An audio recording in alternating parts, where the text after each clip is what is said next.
વધુ એક સમાચાર વડોદરા ગુજરાત સેવા આયોગ દ્વારા પરીક્ષા યોજવામાં આવી રહી છે। સમાચાર હાલ મળી રહ્યા છે। વડોદરામાં ગુજરાત જાહેર સેવા આયોગ દ્વારા પરીક્ષા યોજાઈ રહી છે।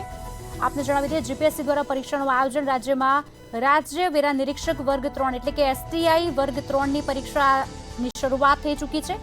પરીક્ષા માટે ઉમેદવારો પરીક્ષાર્થીઓ પરીક્ષા સેન્ટર પર પહોંચી ચૂક્યા છે। આજથી જ્યારે 360 સીટો માટે એસટીઆઈની પરીક્ષાનો પ્રારંભ થયો છે। જીપીએસસી દ્વારા પરીક્ષા લેનાર છે ત્યારે તમામ પરીક્ષાર્થીઓ પરીક્ષા સેન્ટર પર પહોંચી રહ્યા છે। વડોદરાના 15 સેન્ટર પર વિદ્યાર્થીઓ એટલે કે પરીક્ષાર્થીઓ પહોંચી રહ્યા છે। 33 જિલ્લાઓમાં 754 પેટા કેન્દ્ર પર પરીક્ષા યોજાઈ છે। 1,85,000 કરતાં પણ વધુ ઉમેદવારોએ ઉમેદવારી નોંધાઈ છે। પરીક્ષામાં બેસવા માટેની યોગ્ય રીતે પરીક્ષા સંપન્ન થાય તે માટે ખાસ વ્યવસ્થા કરવામાં આવી છે। પરીક્ષા માટે પરીક્ષાર્થીઓ પરીક્ષા સેન્ટર પર પહોંચ્યા છે। સમા વિસ્તારની ઉર્મી શાળા ખાતે પોલીસ બંદોબસ્ત પણ ગોઠવાઈ ચૂક્યો છે। જોકે લોક સેવા આયોગ દ્વારા જ્યારે પણ પરીક્ષાનું આયોજન કરવામાં આવતું હોય છે ત્યારે તે શાંતિપૂર્ણ રીતે પૂર્ણ થાય તેનું ખાસ ધ્યાન રાખવામાં આવતું હોય છે અને પોલીસ બંદોબસ્ત પણ ગોઠવી દેવામાં આવતો હોય છે।